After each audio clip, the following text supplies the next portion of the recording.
오늘 우리에게 주시는 하나님의 말씀은 룻기 1장 1절로 10절의 말씀입니다. 룻기 1장 1절로 10절의 말씀 봉독하겠습니다. 사사들이 치리하던 때에 그 땅에 흉년이 드니라. 유다 베들레헴의 한 사람이 그의 아내와 두 아들을 데리고 모압 지방에 가서 거류하였는데 그 사람의 이름은 엘리멜렉이요 그의 아내의 이름은 나오미요 그의 두 아들의 이름은 말론과 기련이니 유다 베들레헴 에브라 사람들이더라. 그들이 모압 지방에 들어가서 거기 살더니 나오미의 남편 엘리멜렉이 죽고 나오미와 그의 두 아들이 남았으며 그들은 모압 여자 중에서 그들의 아내를 맞이하였는데 하나의 이름은 오르바요 하나의 이름은 룻이더라. 그들이 거기에 거주한 지 10년쯤에 말론과 기련 두 사람이 다 죽고 그 여인은 두 아들과 남편의 뒤에 남았더라. 그 여인이 모압 지방에서 여호와께서 자기 백성을 돌보시사 그들에게 양식을 주셨다 함을 듣고 이에 두 며느리와 함께 일어나 모압 지방에서 돌아오려 하여 있던 곳에서 나오고 두 며느리도 그와 함께하여 유대 땅으로 돌아오려고 길을 가다가 나오미가 두 며느리에게 이르되 너희는 각기 너희 어머니의 집으로 돌아가라. 너희가 죽은 자들과 나를 선대한 것 같이 여호와께서 너희를 선대하시기를 원하며 여호와께서 너희에게 허락하사 각기 남편의 집에서 위로를 받게 하시기를 원하노라 하고 그들에게 입맞춤에 그들이 소리를 높여 울며 나오미에게 이르되 아니니이다. 우리는 어머니와 함께 어머니의 백성에게로 돌아가겠나이다 하는지라. 아멘. 주님의 은혜와 평강이 5월 한 달도 우리의 삶 속에 충만하기를 간절히 축원합니다. 자, 5월 달 시작하면서 우리가 이번 주에는 먼저 룻기를 먼저 읽게 됩니다. 자, 그리고 이어서 사무엘상을 5월 한 달 또 6월 한 달 두 달 동안에 사무엘상 전체를 우리가 이제 읽어가게 됩니다. 그래서 이번에 5월 달, 6월 달 바로 이 두 달 동안에 룻기와 사무엘상을 읽어가면서 이 말씀들이 우리에게 주는 주님의 음성, 또 주님께서 우리에게 말씀하시는 그 주님의 뜻을 매일마다 발견할 수 있기를 또 간절히 소망하고 또 그렇게 축복합니다. 자, 오늘 우리가 룻기의 말씀 이제 첫 장 1장을 읽었습니다. 룻기는 사실은 짧은 장입니다. 4장으로 되어 있는 짧은 책입니다. 그런데 이 룻기 그러면 우리는 제일 먼저 떠오르는 게 뭐냐면 룻이라고 하는 며느리의 효성. 그래서 참 효를 다하는 그런 며느리, 이렇게 이제 룻을 생각하게 됩니다. 뭘 틀림없습니다. 사실입니다. 자, 그런데 룻기에서 정말로 보아야 할 또 다른 많은 메시지가 담겨져 있습니다. 그래서 룻기는 사사시대의 그 한 가정의 이야기입니다. 그런데 이 사사시대라고 하는 것은 사실 암흑시대입니다. 암흑시대. 이 사사시대는 첫 번째 사사가 첫 번째 사사 온니엘. 가끔씩 요즘에 한순간 이름이 갑자기 떠오르지 않을 때가 있어요. 자, 온니엘서부터 삼손까지, 사실은 삼손까지 사사가 이렇게 사사기에 담겨 있습니다만 사무엘상에 나오는 바로 사무엘도 사사로 이렇게 불려지기도 합니다. 그래서 엄격하게 사사기 했을 때 사사시대라고 하는 것은 온니엘 사사가 등장하면서부터 바로 왕정시대가 시작하는 사울 왕이 되기 바로 그 전까지를 사사시대라고 이렇게 말합니다. 자, 온니엘 사사가 첫 번째 사사로 부름을 받으실 그때가 연도로 따지면 언제냐면 주전 1375년쯤이 됩니다. 지금으로부터도 그러면 한 3300년이 훨씬 전이죠. 자, BC 주전 1375년쯤에 첫 번째 사사 온니엘이 등장합니다. 자, 이때부터 시작해서 첫 번째 왕 사울 왕이 등장할 때까지 사울 왕이 왕으로 등장한 것이 주전 1050년입니다. 자, 그러면 거의 적어도 약 한 400여 년이 바로 사사시대가 되는 겁니다. 그래서 그냥 쉽게 사사시대는 400년 이렇게 생각하시면 됩니다. 그런데 이 사사시대 400년은 우리가 사사기를 읽어가면서도 많이 이렇게 또 알고 있는 것처럼 계속된 악순환, 고통이 찾아오면 하나님 찾고 평안해지면 하나님 거역하고 하나님 떠나고 이방신들 섬기고 그러면 하나님이 다시금 또 다른 주변 나라에게 이스라엘을 넘겨버리시면 고통 가운데 또 하나님께 부르짖고 그러면 또 하나님이 사사를 보내서 건져내시고 이러한 계속된 되풀이가 사사기의 이야기인데 그 사사시대 가운데 다섯 번째 사사인 기드온 사사가 활동했던 그 시대에 바로 이 룻기의 이야기가 펼쳐지는 겁니다.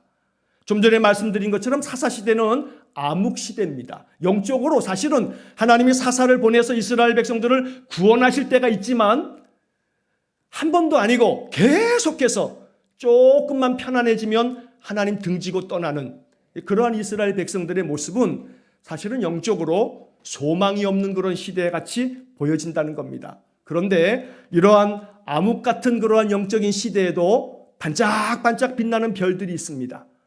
아주 믿음 안에서 그 어둠을 밝히는 사람들이 있습니다. 바로 이제 오늘 우리가 이번 주 한 주 동안에 며칠 동안 읽어가게 될 룻기에 나오는 바로 사람들입니다.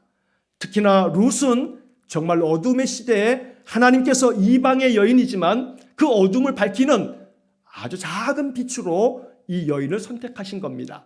자, 룻기를 시작하면서 여러분 룻은요 우리가 잘 아는 다윗 왕의 증조 할머니입니다. 자, 이 룻의 지금 오늘 본문에서 시어머니 나오미의 이름이 나오죠. 이 나오미는 룻의 고조 할머니가 되는 겁니다. 자, 이렇게 이제 다윗이 등장하기 전에 사무엘상이 시작하기 전에 바로 이 룻기를 통해서 다윗 왕이 이제 등장하게 되는 그러한 가정의 이야기이기도 하지만 하나님의 구원의 이야기가 바로 룻기다라고 하는 것을 우리가 이해하면서 이제 본문의 말씀을 봐야겠습니다. 자, 이제 본문의 말씀을 좀 살펴보는데 1절 말씀을 먼저 보시면 자, 1절 말씀에 사사들이 치리하던 때에 사사들이 다스리던 그런 때라고 그 배경을 지금 딱 이야기하고 있습니다. 좀 전에 말씀드린 것처럼 기드온 사사가 활동했던 그런 시대다라고 지금 학자들이 다 보고 있습니다. 자, 이 사사들이 치리하던 때에 그 다음 말씀에 보니까 그 땅에 흉년이 드니라. 그 땅에 흉년이 드니라. 사실 이 흉년이 드는 것은 그냥 단순히 보면 자연재해에 불과합니다. 뭐 풍년도 있고 흉년도 있는 거니까요. 자, 그런데 사사시대에 흉년이 들었다라고 하는 것은 조금 다른 측면이 있습니다. 이것은 하나님께서 이스라엘 백성들을 연단하시고 그들을 돌이키게 만드시려는 하나님의 채찍이고 하나님의 징계였던 겁니다.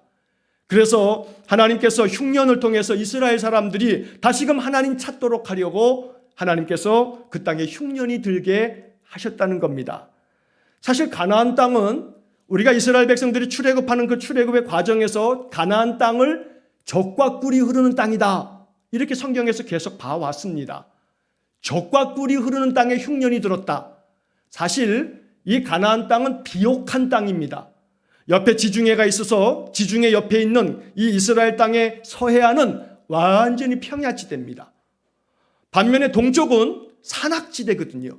그런데 그 산악지대 바로 옆으로는 요단강이 흐릅니다. 그래서 사실은 이 가나안 땅은 아주 매우 비옥한 땅이었습니다. 그런데 이 비옥한 땅에도 흉년이 찾아온 겁니다. 그래서 이 이야기가 담고 있는 이 첫 번째 1절의 말씀에서 우리는 여기에 하나님의 의도하시는 손길이 있구나라고 하는 것을 먼저 알아차려야 합니다. 물론 여기서 꼭 전제로 기억해야 할 사실은 굳은 일, 나쁜 일, 흉한 일 이런 일들이 찾아올 때 이것을 그냥 무조건 다 하나님의 징계, 하나님의 벌 이렇게 여기시면 안 됩니다. 우리가 인생의 삶의 모든 게 잘 되면 하나님의 복이고 힘들고 어려운 굳은 일이 생기면 하나님께로부터 벌을 받았나? 이런 생각을 하는 그러한 우리의 이 가치, 우리의 생각을 조금 바꾸셔야 합니다. 그래서 하나님이 덜어놓은 굳은 일, 또 힘들고 어려운 시련들을 통해서 우리를 연단하시거나 우리의 죄와 악에 대한 징계를 하실 때도 있지만 그러나 그런 모든 것들이 다 하나님의 징계의 손길은 아니라고 하는 사실을 기억하셔야 합니다. 다시 말하면 반대로 얘기해서 모든 것들이 다 평안하고 아픈 것도 하나 없이 다 건강하고 모든 것이 다 여유롭고 걱정할 것도 하나 없는 그런 삶, 하나님 주시는 은혜임에는 틀림없지만 그게 무조건 다 축복이라고 여기시면 곤란합니다. 왜냐하면 그렇게 하나님 주시는 평안함 속에서, 모든 것의 농락함 속에서 이것이 하나님의 은혜임을 고백하며 늘 하나님의 뜻을 따라 살려고 감사한 마음 가지고 살아간다면 그러면 하나님의 복이겠지만, 그 여유로움이, 그 풍족함이, 그 평안함이 오히려 하나님으로부터 멀어지는 이유가 되게 된다면 그건 결코 하나님 주시는 복이 아닙니다. 반대로 마찬가지로 내 삶 속에서 여러 가지 힘들고 어려운 시련과 역경과 고난이 찾아왔을 때 이것이 무조건 다 하나님이 내게 내리신 징계구나 라고만 생각하시면 안 됩니다. 그것이 오히려 나를 돌아보게 만들고 힘이 들고 어려울수록 더 하나님 찾게 만들고, 그러면 그것은 하나님께서 내 믿음을 더욱더 굳건하게 하시려고 내 삶 가운데서 역사하여 주시는 하나님의 손길로 믿으시고, 그래서 믿음을 더욱더 굳건하게 할 수 있기를 간절히 축원합니다. 제가 왜 이 말씀을 드리냐면, 이 말씀을 종종 제가 드리죠. 그래서 우리의 인생의 삶에 사실은 복된 것보다는 흉하고 힘든 일들이 더 많기 때문에 더 주의해야 한다는 겁니다. 여러분, 제가 자주 비유적으로 드리는 말씀 중에 힘이 세지려면, 더 건강하고 더 강해지려면 더 많은 고통을 통해서 우리의 몸이 강해집니다. 여러분, 근력 운동을 제가 비유적으로 자주 말씀을 드리죠. 근력 운동이라는 게 다른 게 없습니다. 근력 운동은 내 근육에다가 적정 강도의 고통을 주는 겁니다. 헬스클럽 다녀보신 분들 다 알 겁니다. 돈 내고 헬스클럽 가가지고 쇳덩어리 들어 올리고 있습니다. 자기 돈 내고 쇳덩어리 무거운 거 들어 올리면서 아이고 힘들어 죽겠네 그럽니다. 힘들어 죽는데 왜 나오냐 말이에요. 사실은 우리의 이 근육들에다가 고통을, 적정 강도의 고통을 계속 줌으로써 근력이 단단해지고 근육에 힘이 생기는 겁니다. 자, 마찬가지로 내 인생의 삶에 흉년과 같은 또 다른 여러 가지 모양의 시련과 역경이 찾아올 때 이것이 무조건 하나님의 벌이구나가 아닙니다. 하나님이 나의 삶을 더욱더 단단하게 만드시려고 이러한 손길로 내게 베푸시는 연단의 과정이구나 라고 이렇게 보셔야 합니다. 이거 꼭 잊지 마셔서 우리의 인생의 삶 속에서 내게 다가오는 여러 가지, 오늘 본문에서는 흉년이라고 표현되어 있습니다만, 내 삶의 많은 어려움들 앞에서 더욱더 믿음 굳건하게 가지셔서 이것이 내 믿음을 단단하게 만드시려는 하나님의 사랑의 기회구나, 손길이구나 라고 여기실 수 있기를 간절히 바랍니다. 자, 인생을 살면서 이렇게 흉년을 맞이하실 때 사람의 마음이 얼마나 괴롭습니까? 자, 이 한 가정도 역시 그렇습니다. 유다 베들레헴에 한 사람이 있는데 그 사람이 아내가 있고 두 아들을 데리고 이 흉년을 피해서 모압 지방으로 떠나가게 됩니다. 자, 이 모압으로 떠나간 이 식구들의 이름이 바로 2절 말씀에 기록되어 있습니다. 남편의 이름은 엘리멜렉. 자, 이 엘리멜렉이라고 하는 이름의 뜻은 하나님은 나의 왕이라고 하는 뜻입니다. 엘리라고 하는 것이 하나님이고요, 멜렉이라고 하는 것이 왕입니다. 그래서 하나님은 나의 왕이라고 하는 뜻이 엘리멜렉이라는 말의 이름의 뜻입니다. 그의 아내는 나옴이라고 되어 있습니다. 자, 이 나옴이라고 하는 이름의 뜻은 기쁨, 희락이라고 하는 뜻입니다. 자, 기쁨, 희락, 즐거움, 아름다움, 이러한 뜻들이 바로 이 나옴이라고 하는 이름 속에 있습니다. 자, 그런데 이 두 사람, 엘리멜렉과 나오미 사이에 아들이 둘이 있는데 이 두 아들이, 하나의 아들은 장남은 말론이고 둘째 아들은 기련이라고 되어 있습니다. 자, 여기서 이 말론과 기련이라고 하는 이 두 이름이 우리를 조금 안타깝게 합니다. 사실 우리나라도 그렇죠. 우리나라도 옛날에, 지금 부모님들은, 지금 젊은 엄마 아빠들은 그렇게 안 하는데 옛날의 부모님들은 이름을 참 험하게 졌습니다. 그놈의 아들이 뭐라고, 그냥 너는 말자다, 네가 이제는 너로서 딸은 끝나야 돼, 그래가지고 뭐 말자, 뭐 별의별 참 희한한 이름들을 많이 전했지요. 왜냐하면 그 당시에는 이름을 좀 흉하게 지어야 얘가 복되게 산다, 뭐 이런 생각도 있었습니다.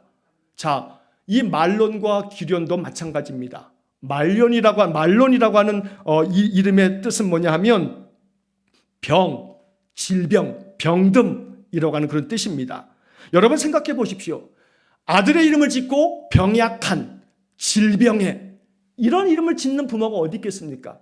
아마도 병아리를 좀 많이 했던 모양입니다. 유대 문화와 우리 한국의 문화가 유사한 것들이 많습니다. 옛날에 부모들이 아이를 낳으면 이 영아가 죽는 일들이 많기 때문에 그래서 이름도 나중에 짓지요. 그래서 아마도 이 아이가 태어나면서부터 많이 아팠던 모양입니다. 그래서 그 아이를 보면서 아프지 말아야지 하면서 병약한 이 아이가 어쩔까 그러면서 지은 이름이 말론, 병약한, 병 이런 뜻입니다. 근데 둘째 아들 낳았는데 둘째 아들도 그냥 애가 그렇게 신통치가 않습니다. 그래서 이 기련이라고 졌는데 이 기련이라고 하는 이름의 뜻은 나약한, 약함, 황폐 이런 뜻입니다. 왜 부모가 이렇게 이름을 지어줬을지, 하나님은 나의 왕, 자기 이름은 얼마나 좋아요, 은혜로워요. 하나님은 나의 왕, 엘리멜렉 이렇게 줘놓고 또 나오미는 얼마나 좋아요, 기쁨, 희락. 좀 이렇게 좀 이름을 짓지. 아무리 아이들이 아팠는지 어쨌는지는 그건 추정입니다. 그런데 이 이름이 이제 그렇다 이 말이에요. 그래서 이 말론과 기련 두 아들을 데리고서 이제 어디로 갑니까? 모압 땅으로 갑니다. 자, 요즘 말로 하게 되면 이 모압 땅에 살게 된 이 네 식구 뭡니까? 외국인 가정입니다. 이들이 모압 땅에서 먹고 살아야 되잖아요. 흉년을 피해서 갔으니까. 그래서 사실은 오늘날 우리식으로 얘기하면은 외국인 가정, 사실은 이제 다문화 가정이라고 요즘에는 법적인 용어가 있어요. 다문화 가정인 거예요. 자, 그런데 거기서 이 다문화 가정 외국인 근로자로 이제 모압 땅에 와 사는 거예요. 사실은 자기 나라 두고 딴 나라 가서 사는 거예요. 이거 참 고단하고 피곤한 인생이지요. 우리가 그렇게 살아본 적이 없으니까 잘 모르지만 그러나 그러한 사람들의 삶을 우리가 충분히 짐작하고도 남습니다. 언어적인 문제가 제일 힘듭니다. 여러분, 우리나라에 들어와서 살고 있는 외국인 근로자들 가정뿐만 아니라 난민 가정들, 다문화 가정, 결혼 이민자 가정들 다 들어와서 살면서 가장 크게 힘든 문제는 뭐냐면 바로 언어 문제입니다. 한국어 배우는 거 이거 참 쉽지 않은 일입니다. 자, 이렇게 언어 문제뿐만 아니라 경제적 문제도 힘듭니다. 외국인 근로자들이 와가지고 일할 때 아이고 당신 일자리가 여기 있어 하고 환영합니까? 옛날이나 지금이나 사람 사는 거 다를 바 없습니다. 경제적인 문제도 고달팠을 겁니다. 그 사회에 적응하는 것은 더 힘들고 어려운 문제입니다. 자, 그런데 이렇게 힘들고 어렵게 살아가는데 이렇게 또 잘 살고 잘 적응해 살면 다행인데 3절의 말씀에 보니까 나오미의 남편 엘리멜렉이 죽고 나오미와 그 아들이 남았으며 한 가정의 가장이 죽었습니다. 엘리멜렉이 죽어버렸어요. 나오미는 졸지에 이제 과부가 되어버렸습니다. 자, 두 아들 데리고서 남의 나라에서 사는 거 이거 참 마음 고단한 일입니다. 자, 이렇게 살아가다가 이제 이 나오미가 두 아들을 결혼을 시킵니다.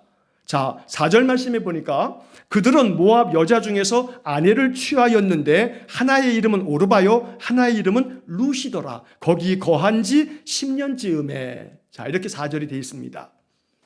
자, 드디어 이제 이 외국인 근로자 가정이 남편은 먼저 죽고 이제 이 어머니가 두 아들을 데리고서 이렇게 살아가다가 이 두 아들을 결혼을 시키는데 모압 땅에 살고 있으니 이제 모압 여자를 얻어서 결혼을 시킵니다. 모압 여자를 얻어서 결혼을 했으니 이제 드디어 다문화 가정이 된 겁니다. 여러분, 다문화 가정은 한국인 이 한국 사람하고 결혼 이민자나 혹은 우리나라로 귀화한 사람들 또 이러한 사람들과 결혼을 했을 때 다문화 가정이 되어지는 건데 모압 땅에서 모압 여자와 결혼했으니까 다문화 가정이 된 거죠. 자, 그런데 거기서 한 10년쯤 살았습니다. 자, 그런데 10년쯤 살고 난 다음에 그 이름처럼 말론과 기련이 두 아들이 다 죽습니다. 참 인생 구구하고 참 못된 말이지만 참 박복합니다. 나오미의 인생이 참 그렇습니다. 자, 5절의 말씀에 보니까 말론과 기련 두 사람이 다 죽고 그 여인은 두 아들과 남편의 뒤에 남았더라. 이게 오늘 본문 5절의 말씀입니다. 남편도 죽고 10년 만에 두 아들도 다 죽고 이제 남은 것은 그 집안의 과부들만 남았습니다. 남편 잃은 그 어머니 그리고 남편 잃은 이 모압의 두 여자, 두 며느리. 자, 말론 장남, 이 말론의 아내가 루시고요. 기련의 둘째 아들의 이 아내가 며느리가 바로 오르바입니다. 자, 오늘 본문의 말씀 속에서는 4절 말씀에 보면 하나의 이름은 오르바요 하나의 이름은 루시더라 해가지고 순서를 이렇게 해놨습니다만 세번역 성경의 번역으로 보면 순서가 이 루시 먼저 나오고 오르바가 뒤에 나오도록 번역을 했습니다. 세번역 번역이 적합한 번역입니다. 자, 성경에 보게 되면 4장 10절 룻기 4장 10절에 보면 정확하게 나옵니다. 말론의 아내 모압 여인 룻 이렇게 4장 10절에 나옵니다. 그래서 이 룻이 첫째 며느리고 오르바가 둘째 며느리가 됩니다. 자, 남편들을 다 잃어버렸습니다. 타국 생활 10년 만에 남편도 죽고 또 아들들도 죽고 얼마나 마음 괴롭겠습니까? 좀 전에 말씀드린 것처럼 참 그 인생의 삶이 박복합니다. 복이 없습니다. 그러니 얼마나 마음 괴롭고 탄식하겠습니까? 자, 오늘 우리가 1절부터 5절까지 먼저 이렇게 말씀을 좀 살펴보았는데 자, 이 말씀을 읽으면서 우리가 마음속에 생각하게 되는 이제 이 이야기의 주제는 오늘 말씀의 제목처럼 인생이 어떤 인생이에요? 나그네 인생이에요. 나그네 인생. 인생의 삶이 나그네 인생이에요. 자, 룻기를 시작하면서 우리는 룻기 1장의 오늘 본문의 10절까지의 말씀을 봤습니다만 인생이 나그네 인생이다 라고 하는 것을 먼저 생각하게 합니다. 자, 인생이 이러하다. 우리 인생이 이런 거야 라고 알려주는 것이 이제 룻기의 하나의 중요한 주제가 됩니다. 자, 첫째, 우리 인생이 어떠하냐면 죄송합니다. 연세 많으신 우리 노 권사님들도 계신데 목사가 인생이 어떻다라고 논하는 게 좀 그렇습니다만 성경의 말씀을 깊이 묵상하면서 깨달아지는 것이 뭐냐면 인생이 이러하다. 어떠냐면 계획대로 안 된다. 인생 계획대로 안 된다. 이게 이제 룻기 1장에서 우리가 봐야 할 인생입니다. 각자가 가지고 있는 많은 인생관이 있습니다. 인생에 대한 가치관이 있습니다. 그러나 한 가지 우리가 고백해야 할 것은 인생 내 계획대로 안 된다. 이 말은 다시 말하면 인생 내 뜻대로 안 된다. 이것을 겸손하게 고백할 줄 아는 사람이 그 고백 속에서 이제 믿음의 샘이 솟아나오게 되는 겁니다. 내 계획대로 안 됩니다. 내 뜻대로 안 됩니다. 모압으로 이민 가려고 하는 계획이 처음부터 있었던 거 아닙니다. 흉년이 들면서 먹을 것도 없고 살 수 없으니 저 건너편 나라로 또 가면 좀 낫겠지 하고서 이민 간 겁니다. 거기서는 좀 잘 살 것을 마음에 기대하면서 갔겠죠. 소위 말해서 우리나라도 많은 이민자들을 많은 나라들에게 보내서 이민 생활을 하고 있는 그러한 우리 재외 국민들도 많죠. 이민을 갈 때는 다 나름대로 소위 말해서 미국 땅으로 갈 때 뭐라고 얘기합니까? 무슨 꿈을 가져요? 아메리칸 드림. 미국 가서 나 한번 잘 살아보겠다는 아메리칸 드림을 가지고 갑니다. 아마 이 엘리멜렉과 나오미도 아들을 데리고 가면서 모압 드림 아마 그랬을 겁니다. 모압에 가서 한번 잘 살아보겠다고 간 거 아니겠습니까? 자, 그런데 거기서 남편이 죽을 줄이야. 또 심지어 결혼한 두 아들이 다 죽을 줄이야. 누가 알았겠습니까? 인생 계획대로 안 됩니다. 내 뜻대로 안 됩니다. 삶은 살아갈수록 인생의 삶이 내 마음대로 움직여지지 않는다는 겁니다. 통제 바깥에 있는 겁니다. 그래서 우리는 고백해야 할 것이 인생의 삶이라고 하는 것이 내가 주인 아니다. 내가 주인 아니다. 인생 내가 주인인 줄 알고 내 마음대로 다 될 줄 알고 그렇게 인생 살아갔지만 한때 젊었을 때 소위 말해 잘 나갔을 때는 그런 마음이 들었을지 몰라요. 내 인생 내가 뜻하는 대로 계획대로 다 될 거라고 생각하는 사람들이 세상에는 많이 있습니다. 그러나 그런 사람들조차도 인생 더 살아보라지 삶은 살아갈수록 인생이 내 삶대로 되어지지 않는 많은 것들을 이제 보게 되는 겁니다. 그래서 정말로 믿음 안에서 우리가 고백해야 할 것은 인생이 내 마음대로 다 되더라 라고 하는 사람은요, 영적으로 참 불행한 사람입니다. 내가 계획한 대로 모든 게 다 되더라. 인생의 삶에서 나는 부족한 게 하나도 없어. 나 한평생 살아가는 동안에 그런 것을 느끼지 못하고 살았어 라고 하는 사람은요, 사실 하나님 찾을 가능성이 매우 낮습니다. 그래서 인생의 삶 속에서 내 계획대로 안 되고 내 뜻대로 안 되고 내 통제 바깥에 있는 인생을 바라보면서 우리가 겸손하게 고백하는 것은 인생의 주인은 내가 아니라 하나님이시다. 이러한 믿음의 고백을 할 줄 안다면 여기에 하나님의 놀라운 은혜가 있고 또 하나님의 복이 있는 것입니다. 두 번째로는 인생이 이러하다 하고 가르쳐 줍니다. 그건 뭐냐 하면 얻는 것보다 잃는 게 더 많습니다. 이게 인생입니다. 오늘 이 엘리멜렉이 아내를 맞이합니다. 기쁨의 아내를 맞이합니다. 나오미를 맞이합니다. 그리고서 아들들을 낳습니다. 두 아들을 낳습니다. 넉넉하고 부유하게 잘 살았습니다. 그런데 인생의 삶이라고 하는 것은요, 산이 있으면 골도 있어요. 인생의 삶 속에 사실은 산등성이를 계속 올라가면서 항상 모든 것이 다 승승장구할 것 같지만 내리막도 있지요. 그런데 인생의 삶의 전체 그래프를 그려보면요, 한참 올라가다가는요, 인생은 계속해서 어떻게 되는 거예요? 내리막길로 가는 거예요. 내리막길로 가는 거예요. 그 내리막 끝에, 맨 끝에서 우리는 하나님 만나는 거예요. 죽음을 통해서. 결국 인생의 삶에서 나는 계속한 상승 그래프다. 절대 그런 사람 없습니다. 인생은 얻는 것 같지만, 그래서 뭐든지 인생의 삶 얻겠다, 더 얻어보겠다, 더 많이 가져보겠다, 끊임없이 얻어보겠다고 그렇게 우리가 살아가고 있습니다만, 인생을 보아하니 성경은 인생은 얻는 것보다 잃는 게 더 많다는 거예요. 그러나 이것은 세상의 것들에 대한 것입니다. 인생을 살아가면서 더 많이 얻어야 할 것이 있는데 하나님입니다. 세상의 것들은, 인생의 삶이라는 것은 계속해서 오르다가 계속해서 이제 내려가게 됩니다.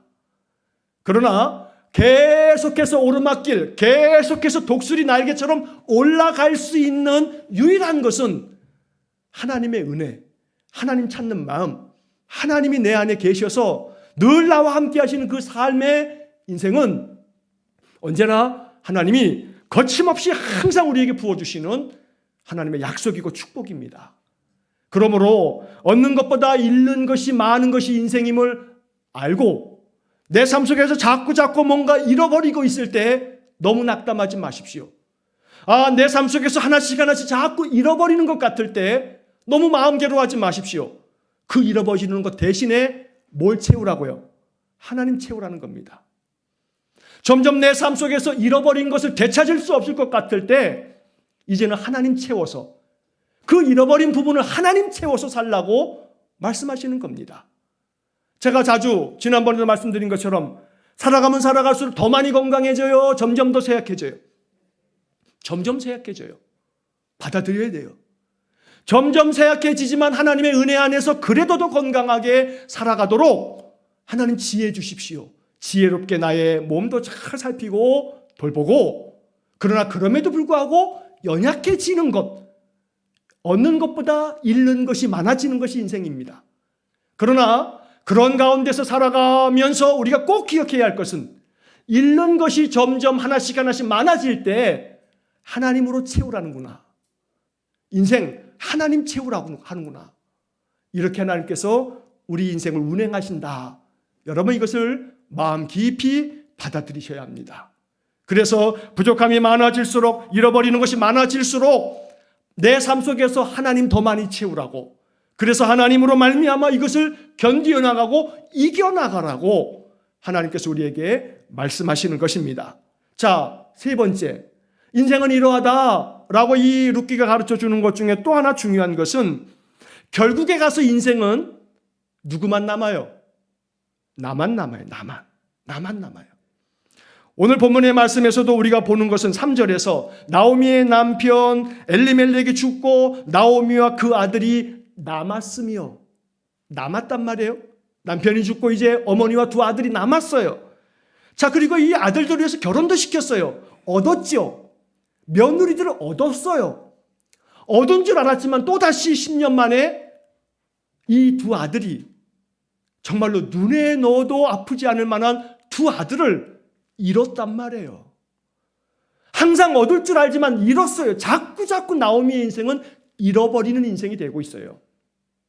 자, 그런데 이렇게 잃어버리면서 이제 나오미에게 오늘 본문의 말씀은 3절 맨 끝에는 나오미와 그 아들이 남았으며 그 다음 5절 말씀에 보게 되면 5절도 그 여인은 두 아들과 남편의 뒤에 남았더라.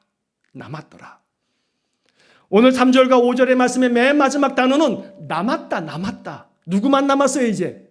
나오미만 남았어요. 나오미하고 두 며느리만 남았단 말이에요. 남았더라고 말씀하고 있어요. 여기서 우리는 인생이 이러하다. 인생은 결국에 가서는 나만 남는다. 그러나 나만 남는다라고 하는 것으로 끝나면 이건 믿음의 인생이 아닙니다. 기억해야 할 중요한 사실 하나는 나만 남았어 라고 하는 그 순간 지점에서 우리가 성경을 바라보면서 발견해야 할 것이 있습니다. 나만 남은 줄 알았는데 내 옆에 하나님 계시다. 이게 바로 룻기를 통해서 봐야 할 인생입니다. 결국에 가서는 나만 남는 것이 인생입니다. 그러나 나만 남은 줄 알았는데 내 옆에 하나님 계시더라.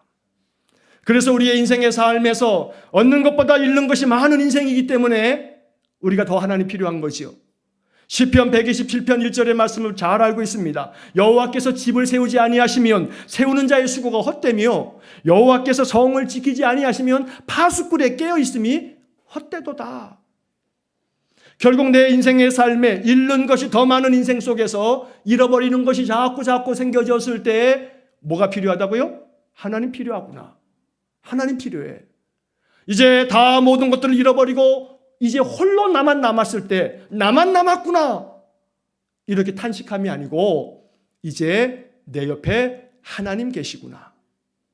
이제 내 옆에 남은 것은 하나님밖에 없구나. 인생의 삶 속에서 영원토록 나와 함께 하실 분은 하나님 한 분밖에 없습니다.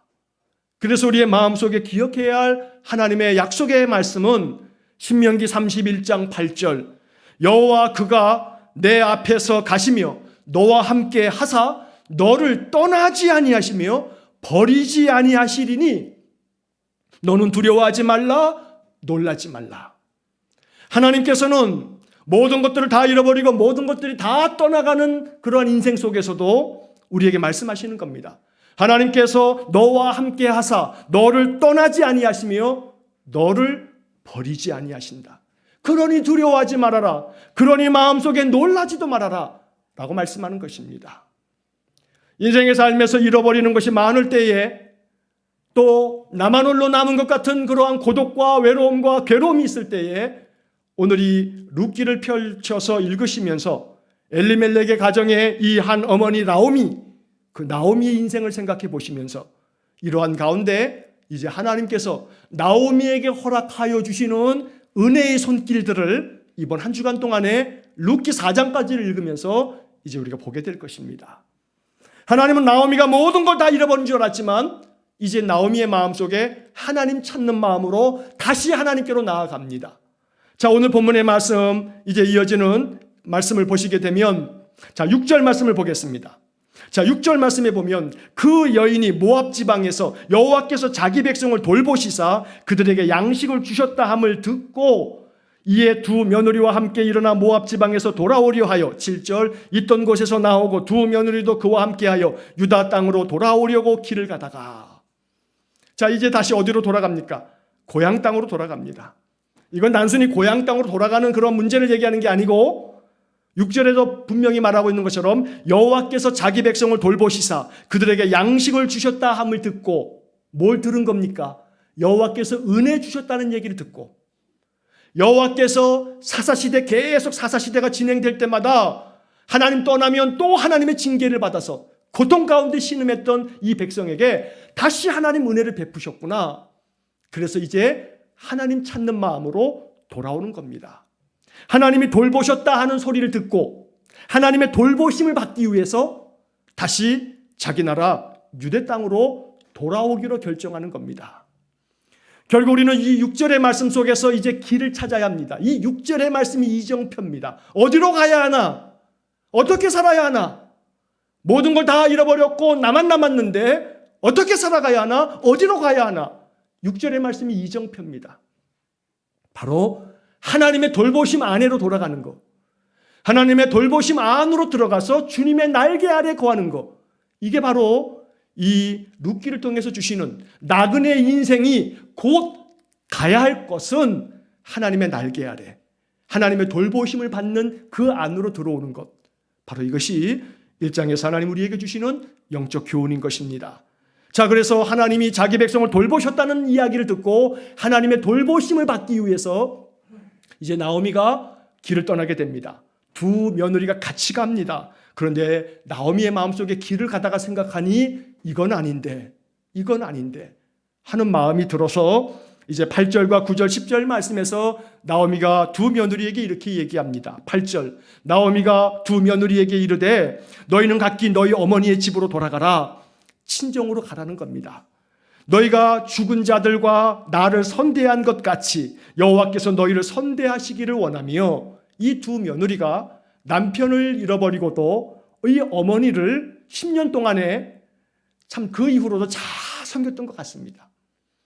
그래서 이 며느리들이 어머니를 정말 선대했다는 말처럼 아주 귀하게 어머니를 공경하며 잘 섬겼습니다. 그런데 이제 자기가 하나님의 돌보심을 받기 위해서 고향 땅으로 돌아가면서 이 두 며느리를 데려가는 것이 이건 아니구나 하는 생각이 든 겁니다. 그래서 9절 말씀에 보면 여호와께서 너희에게 허락하사 각기 남편의 집에서 위로를 받게 하시기를 원하노라. 이 말은 너희들 이제 어머니의 집으로 가서 다시 재혼을 해라. 그래서 새로운 남편을 얻어서 그 남편의 집에서 너희들이 하나님의 선대하심, 선하게 대하시는 하나님 은혜로 너희들이 위로받기를 원한다.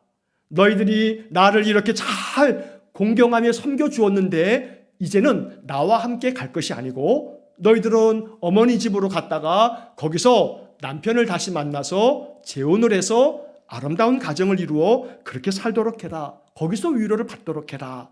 하고 이 시어머니가 두 며느리에게 이야기합니다. 자, 10절의 말씀에서 이제 나오미가 이렇게 이야기를 하는 얘기를 듣고 두 며느리에게 입을 맞추고 그리고 이 며느리를 떠나보내려고 합니다. 이 세 여인이, 남편을 잃은 이 세 여인이 크게 눈물을 흘리면서 이렇게 이 슬픔을 가지고 있을 때 10절 말씀에 보면 이 두 며느리가 나오미에게 이르되 아니니이다, 우리는 어머니와 함께 어머니의 백성에게로 돌아가겠나이다, 이렇게 이야기합니다. 그러나 우리가 이제 그 다음 이어지는 말씀에서 잘 알고 있지요. 바로 나오미의 강건함을 듣고 둘째 며느리 오르바는 자기의 친정집으로 돌아가게 되고, 그리고 이제 내일 아침에 보게 될 말씀 속에서 이제 룻은 어머니의 하나님이 나의 하나님이고 어머니의 백성이 내 백성입니다 하면서 어머니를 따르게 됩니다. 자, 오늘 이제 내일 이어지는 이 말씀들은 내일 아침에 우리가 한번 살펴보고, 본문의 말씀 이 이야기를 이제 다시 한번 정리하면서 인생의 삶이라고 하는 것이 나그네 인생의 삶이란 말이에요. 결국 내 인생의 삶에서 정처 없이 이 인생 나그네 길과 같은 삶을 살다가 우리는 하나님께로 돌아가게 될 겁니다. 창세기 47장 9절 말씀에서 야곱이 바로왕 앞에서 이렇게 이야기하는 걸 우리 잘 알죠. 야곱이 바로에게 아뢰되 내 나그네 길의 세월이 130년이니이다. 내 나이가 얼마 못되니 우리 조상의 나그네 길의 연조에 미치지 못하나 험악한 세월을 보내었나이다. 이렇게 야곱도 자신의 인생의 삶을 이렇게 다 산 노년에 내 인생의 삶을 돌아보니 내 삶이 나그네 세월이었습니다 라고 이렇게 이야기를 했던 겁니다.